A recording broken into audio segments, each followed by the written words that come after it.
Yes, good afternoon. This is my name is Ernest for GASA Media. Today I will have the opportunity to talk with Sandra, who is a former city council member here in Huntington, West Virginia.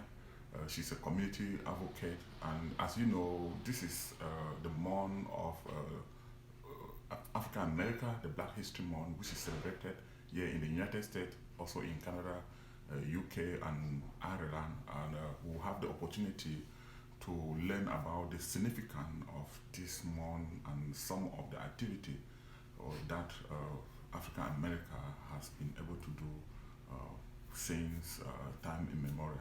So we'll be turning over to Sandra to introduce herself and to get to know who she is, and from there we'll begin to have more in depth.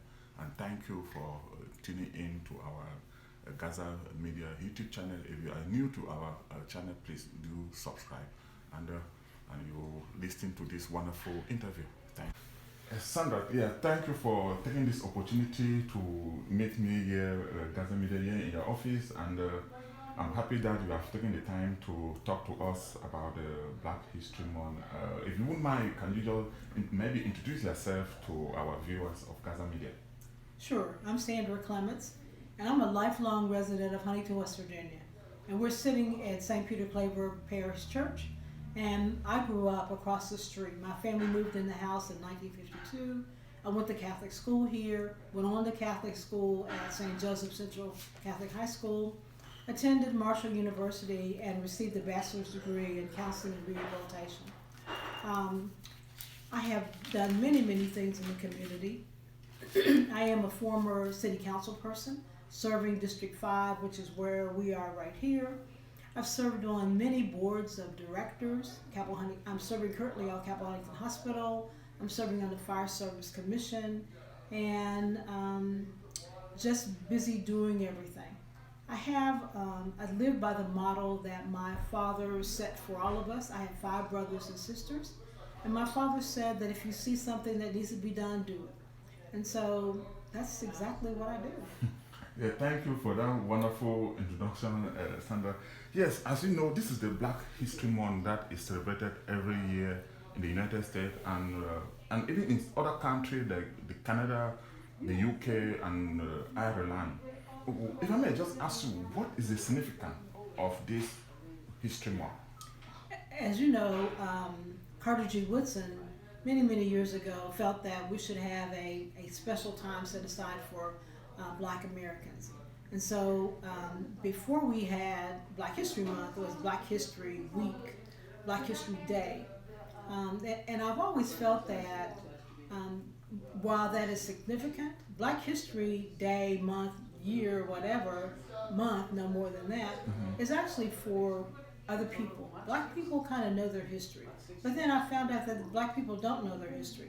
Went to school right here in Huntington, West Virginia. Carter G. Woodson was the principal over at Douglas High School, which is just another block over. I never heard of Carter G. Woodson until my godmother moved out to Colorado. And she started sending me material about Carter G. Woodson and what he has done to make people aware of the things that Carter G. Woodson has done. And so when I read the things, I was irritated that as a Black kid in Huntington, I had no history of Carter G. Woodson and very little history of anybody else. I grew up in the 50s and 60s, and of course I saw the Civil Rights Movement. I saw Martin Luther King. I saw, I'm getting old and my memory is not good, Malcolm X. Yeah. And we've seen all of those religious people stand at the front of making sure that Black people receive their rights. And so I think that Black History Month is a time to go back and look at those folks. But young people don't want to go back and look in the past. They want to know where we're going, who are the people, and who are the people that are significant to me. I don't know that there are very many Black kids who say, I want to grow up to be Martin Luther King Jr. I want to grow up to be Malcolm X. That is too far beyond them. We look at Oprah Winfrey, who's on TV. Oprah Winfrey's made it. And I was on Facebook last night looking at Oprah Winfrey's mansion. looking at the house that the Obamas live in now, looking at the house that Kamala Harris lives in now. I can't relate to that. I am put off by that opulence only because there are people struggling. There are people struggling every single day to put food on the table, to make sure that they live in safe housing. And when I was a member of city council, I ran on the platform that we need to tear down some of the dilapidated houses here. We need to have safe, affordable housing for people. Yes, yeah. You point on a certain issue because sometimes when you look at social media, people are celebrating. Maybe a lot of people are talking about individual. I know it starts from individual to make a community, like former President Barack Obama or Oprah Winfrey, as you mentioned, and many other black folks that have maybe climbed the ladder to a top billionaire or millionaire. But some people are thinking about the community as a whole. Like you did mention about the civil rights movement. Now, where are we as black folks, especially the younger generation, that do we know the really struggle that our forefathers, that they fought to where we are today? I don't think that most young people today have a clue about the civil rights movement. And for them, it's just ancient history. But as we look at what happened last summer with George Floyd and the resurgence of Black Lives Matter movement, I think young people are beginning to see that we haven't come that far, that we are still struggling in terms of how we are treated by the police, and the police are, I am outraged with their behavior. When did we give the police the right or the lack of responsibility to treat people the way that they do? To put a man on the ground and put your knee on his neck and kill him, I mean, that's unfathomable. But as I watched from the time Donald Trump took office and we started seeing people marching in the streets again, I was saddened. I thought we had moved beyond that. I give everybody the right to protest and to march and do whatever they feel they're going to do, they want to do, or whatever is their constitutional right to do. In my 71 years on this planet, I've seen very little come from those movements. Very little came from, of course, let me go back to the civil rights movement. Yes, that was instrumental in having laws put into place that made life different for people. I'm not sure that I see that with the Black Lives Matter movement. When Martin Luther King was active and preaching, he became the figurehead. He became the one that people went to if they wanted something. We don't have that. And I don't know that we need that. I talk to people saying, well, you represent the whole community. Well, I don't represent the whole community. My whole job is to make sure that the needs of the community are brought to light so that we can come up with some solutions for some very important things for people.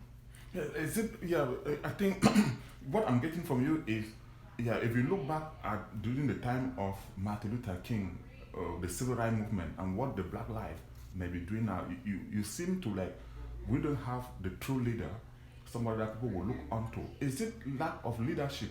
Okay, let me also bring you to this letter that I saw, that one black person was deprived from education. He wanted to become a medical doctor. That was at the University of Emory University in Georgia. It was the top medical university at that time. And Maron Gerald Hood was denied admission on August 5th of 1959 because he was a black. And that letter was signed by the admission director, L.L. Great, and returned his $5 application fees. How do you feel when a black fox was denied admission to become a medical doctor who will probably maybe come and serve his own community? Is it like kind of some of the thing that will lack true leadership because we are deprived from certain opportunity to learn and come back and serve our own community? We look at Marshall University that is right here in our city. The students who graduated from Douglas High School were not allowed to attend Marshall University until 1954, when Hal Greer, who was the basketball player who went on to play for, I don't remember the team he played for, but he started at Marshall, and he was the first black athlete who was admitted to the university. And in my world, there's a big difference between athletics and education, because if you really look at the history, the university had been not admitting, but allowing African American women to come and take classes. But they could not graduate from Marshall. They actually transferred those credits to Bluefield State or to West Virginia State College at that time, so that they didn't get a degree from Marshall, but they got it from another place. The fact that we deny anybody an education appalls me. Everybody should have the right, the God-given right, to better yourself and to acquire knowledge. So when people are not allowed to come, and that's just one letter, I would probably say there are 500 letters out there where people were not admitted to universities and colleges and institutions of higher learning simply because of the color of their skin. And I'm not sure that happens today. It is not that blatant today, but we do have standards. We do have people on both sides. People saying that in order to be admitted to this particular university, I had to have the ACT or the SAT, but there was a quota, that they have a quota of black people that they admitted. And I heard a white man recently saying that he was denied a job because they had to hire women, then they had to hire black people. And so when his name came up, they were sorry, you're out. So he would have gotten that rejection letter too. And I'm not, sometimes those are the things that happen, but that leaves a bitter taste in everybody's mouth. It left a bitter taste in his mouth, that left an even bitterer taste in the mouth of African Americans who were not allowed to go, and for women who were not allowed to enter into higher education. If you look at last year, they celebrated the suffrage movement. If you look at the suffrage movement, black women were only a minor part of the suffrage unit. Suffrage movement was very political, and so white women were concerned about bringing black women into the fold and how that would harm their cause to vote. And so in every movement, you see a difference. Yes, they allowed black people to march in the back, which again, but with some things, Ernest, you just say, at my age, you say, this is the way things were. And so I can't go back and change that. I can go back and be mad at that, but that proves nothing. I have to move forward. Where am I going now? That as I look at children who are in our public school system who do not have the correct usage of the English language, what in the world are we teaching kids at school? Why are we allowing them to not be able to speak what I call the King's English? And many people, even when I was in high school, I went to Catholic school, and my father demanded that we speak the proper English. He did not tolerate that. We had dinner every evening at 5:30 when he came home from work, and we talked at the dinner table. He did not allow us to use improper English language. And as people began to go into the job market and were not able to interview without saying, what are we doing? What are we teaching our kids here? Yes.